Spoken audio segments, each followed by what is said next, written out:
10,000 years ago, the day Xiao Hao was crowned Emperor of Pandaria, he followed the tradition of all the emperors before him and sought the counsel of the great water speaker of the Jinyu. With a light heart, the young emperor stood before the prophet and awaited to hear what he presumed would be good news. The water speaker listened to the song of the great river, but his eyes widened with terror. From the Book of Burdens, Chapter 1. And the water speaker saw before him a kingdom of sorcerers surrounding a great well, and from this well they called forth a host of demons. Green fire rained from the skies, and all the world's continents shattered. Terrified by the vision presented before him, Emperor Xiao Hao realized that he was not to live a life of luxury. From the humble town of Dawn's Blossom, his journey to save Pandaria began. Part 2. It was at this location 10,000 years ago that Xiao Hao, the last emperor of Pandaria, sought out the counsel of the Jade Serpent. From the Book of Burdens, Chapter 3. Forlorn and without hope, the last emperor ascended the sheer slope of Mount Everest. Daggers of cold sliced through his silken robes, and the biting wind heaped scorn on his journey.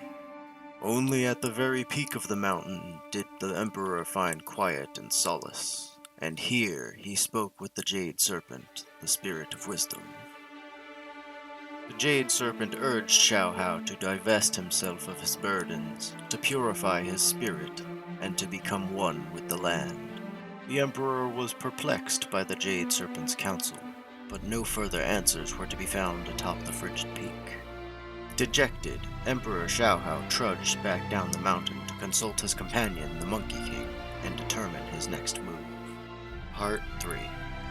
It was at this very location 10,000 years ago that Xiao Hao, the last emperor of Pandaria, defeated the Shah of Doubt and imprisoned it within the land.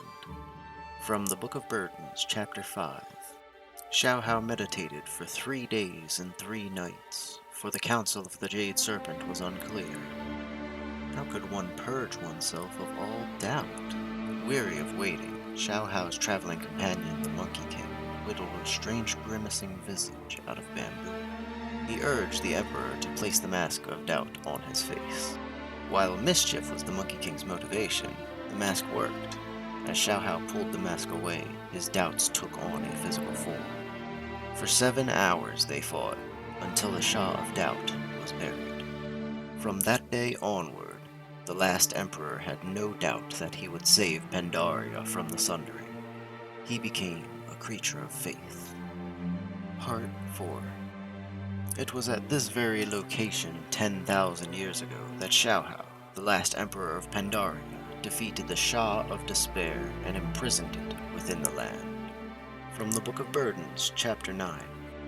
After his success in the Jade Forest, Emperor Xiao Hao was filled with courage but fretted over an uncertain future.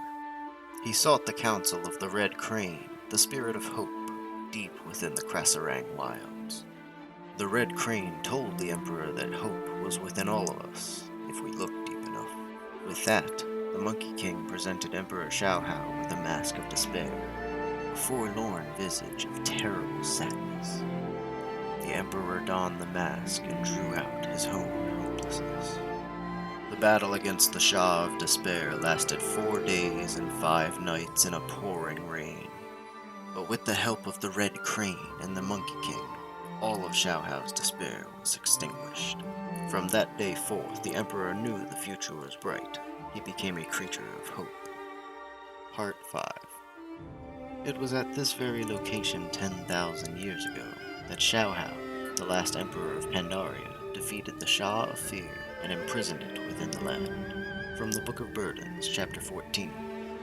Although purged of doubts and despair, Emperor Xiao Hao was still overcome by fear. He sought the counsel of the Black Ox, the spirit of bravery and fortitude who lived in the steppes beyond the wall. The Black Ox, Red Crane, Emperor, and Monkey King discussed the nature of fear at great length, until, at last, the Monkey King was inspired to act. A mask of fear was created, terrifying to behold. With trembling hands, the Emperor donned the horrific mask so as to draw forth his own fears. The battle against the Shah of Fear lasted a week and a day, during which time legend has it that the sun never rose. When the Shah was at last defeated and imprisoned in the earth, Emperor Xiaohao was forever changed, for he no longer felt his own fears. He became a creature of courage.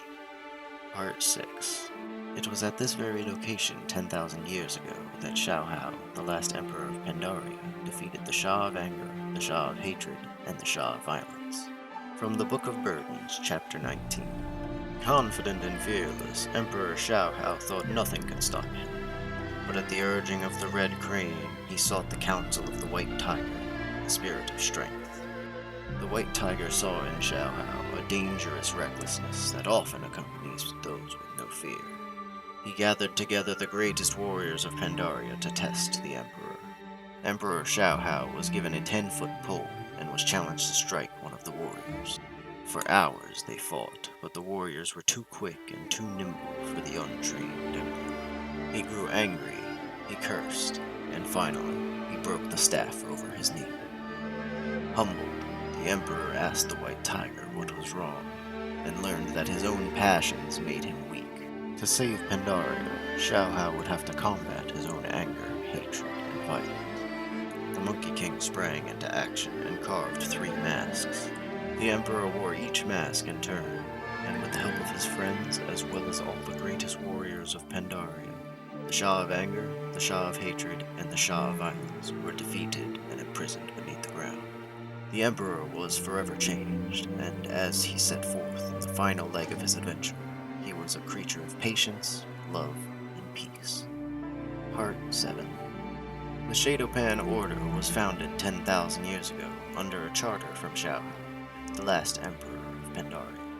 Emperor Xiaohao knew that the dark energy of the Shah, the physical embodiment of negative emotions like anger, fear, hatred, or doubt, represented a great threat to the Pandaren if allowed to fester beneath the land. He tasked the greatest warriors of Pandaria with the duty to restrain and control the Shah. On this very location, mere hours after Emperor Xiaohao bested his own anger, hatred, and violence, the first of the Shadowpan took their knee and spoke an oath to the last emperor. The same words have been spoken by every Shadowpan initiate ever since, for the last 10,000 years. Part 8. 10,000 years ago, Emperor Xiaohao, the last emperor of Pandaria, used the power of these sacred waters to spare Pandaria from the devastation of the sundering that destroyed the rest of the world. From the Book of Burdens, Epilogue. At the dusk of the final day, the sky was bathed in green fire, and the very ground trembled in terror. But the Emperor was not afraid. His mind was clear of any doubt or despair. He feasted and he sang as the sky tore open. Seeing fear and doubt in his subjects' eyes, Emperor Xiaohao delivered a proclamation that one should live each day to its fullest and sleep each night with the peace of a mind unburdened. Legend tells that he ascended to the Terrace of Endless Spring, there to separate Pandaria from the rest of the world. But try as he might, he was unable. The ground trembled but did not move. Soon he began to doubt, and the Shah of Doubt began to emerge from the east. He began to fear, and the Shah of Fear began ripping out its shackles to the west. Desperately, he called out to the Jade Serpent for help. The Jade Serpent circled the veil and spoke to the beleaguered Emperor. Pandaria is more than just the Pandaren Empire, she told Xiaohao. Your enemies to the west are as much a part of this land as your empire behind the wall. Seeing that all things were connected in an eternal whole, and that his beloved land was far more than just the Pandaren Empire, Xiaohao at last understood. His staff clattered to the floor as his spirit became one with the land. When the world tore itself apart, Pandaria drifted quietly into the ocean, and as the Emperor's robes fluttered empty to the ground, the land became enveloped in impenetrable